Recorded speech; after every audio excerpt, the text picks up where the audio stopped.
Today we're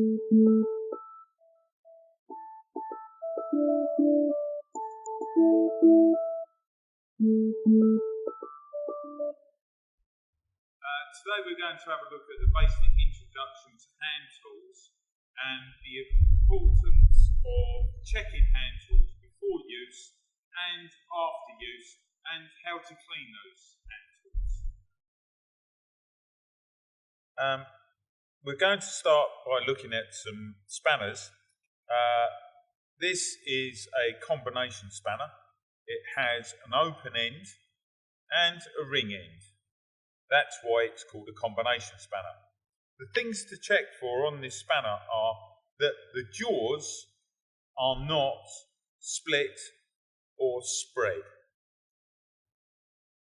What to check on the ring end is that there are no cracks around the surface of the spanner and it's not damaged internally. So this is a combination spanner. After you've used the spanner, always just wipe it down with a cloth and then replace it into the slot which it came from. So it allows you to find that size spanner again really quickly. The other type of spanners that we use, this is called a ring spanner because it has rings both ends. In particular, this is a deep cranked spanner so that you can get to hard to reach places. Again, check the spanner to make sure that there are no cracks in it, both ends, and the sizes you will note are different. This one's a 20mm this end and a 22 this end.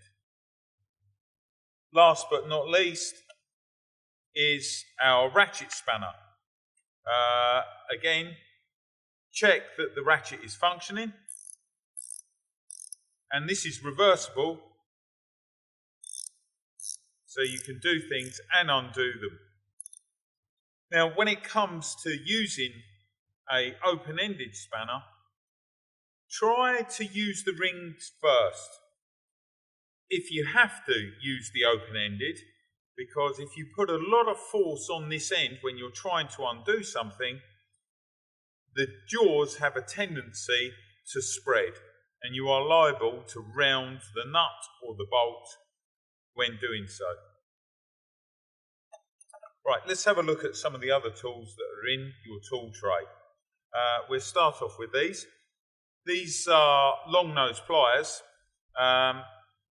Again, check the tool first off, make sure the handle is okay, check the jaws that they are working okay, and that there is no damage to them.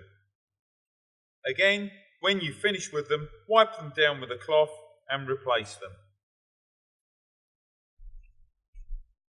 These are water pump pliers. You can adjust them to different sizes so the jaws slip. Sometimes you will hear people call them slip jaws because the jaws slip. Then we have our linesman's pliers. These are a multi-tool. They're used for gripping. You can grip at this end. You can cut things with the cutters in the centre, but you can also grip with this end here. Last but not least are the side cutters. Side cutters are not pliers. They are not made to grip things. They are made to cut things. The only part that is made to grip things is this part here, where you can use.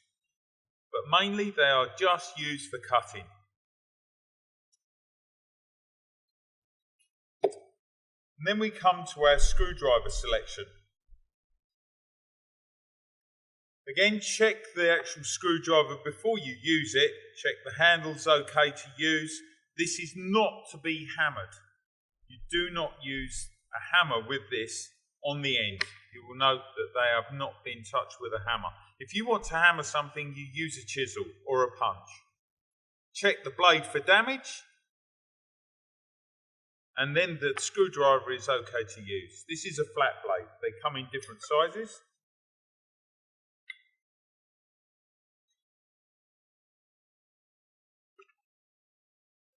Then we go over to our Phillips screwdriver. Check the end to make sure that it's not damaged. Again, check the handle. Wipe down after use. Both of these are Phillips. You can tell by the ends.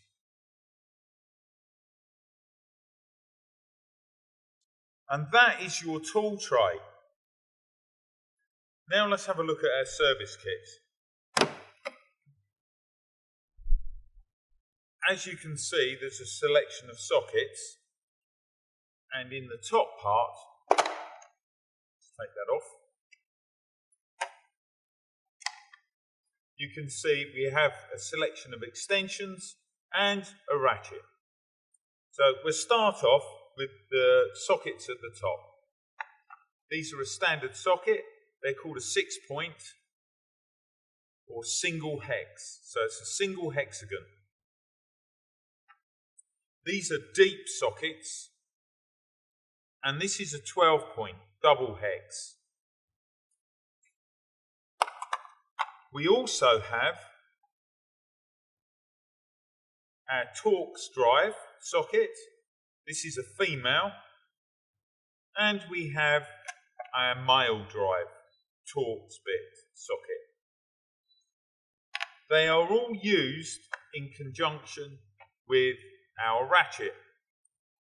Always check that the socket has no splits or cracks in it before you use it.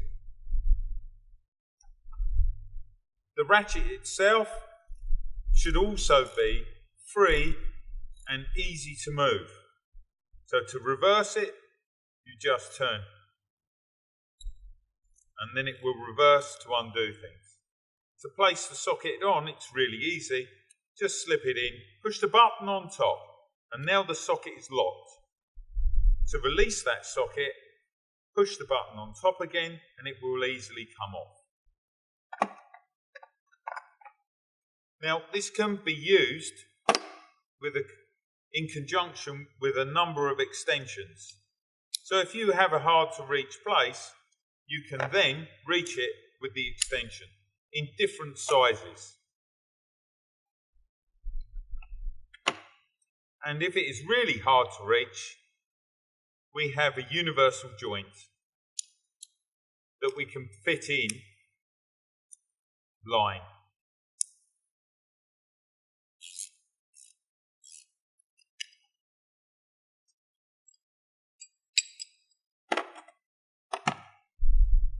We also have some specialist sockets that are separate from the main grouping. This is a plug socket for taking spark plugs out, and it has an insulator inside the socket. This is not a general purpose socket. This is a specialist socket.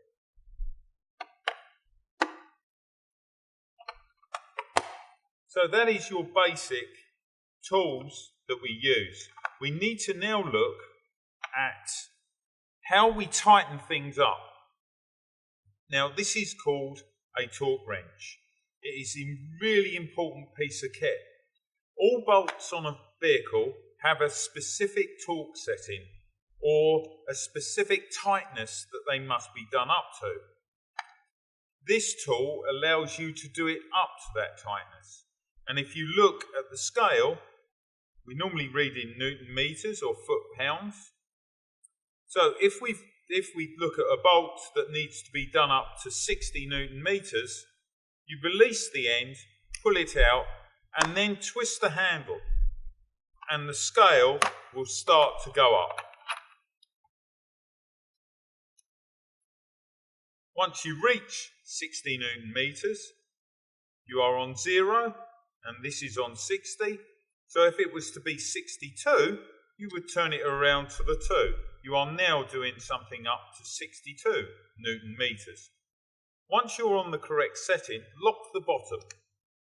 Now, when you do it up, it will only go to 60 Newton meters. Once the end clicks, you will hear an audible click when you have done it up to the correct tightness. Do not keep turning. Once you have finished with that torque wrench, you must reset the torque wrench back to 0 and then lock the end again. One last socket to show you, which is the specialist socket. It's coloured black. It's coloured black for a reason. This is called an impact socket.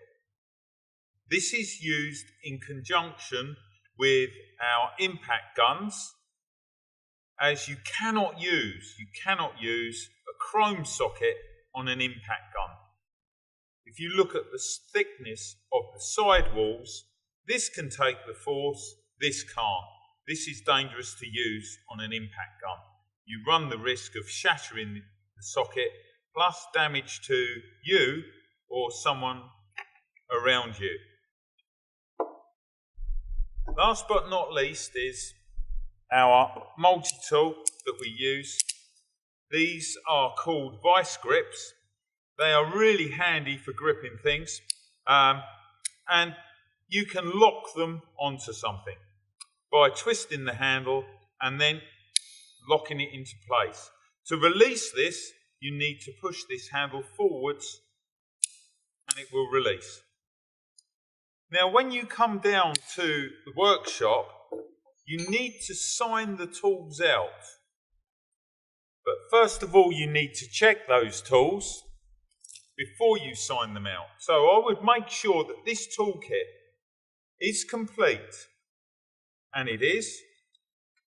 Then I will put the item description, so I will write service kit.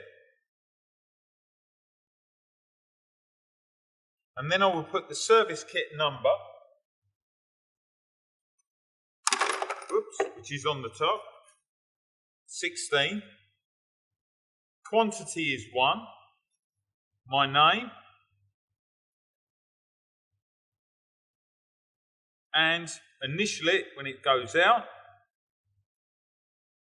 And then what will happen is, when you bring the service kit back after you've finished doing your task, someone will check it for you. Normally the workshop technician. You initial it to say you've brought it back, and once that technician has checked it over for you, they normally tick it to say that that item has been returned in a serviceable state.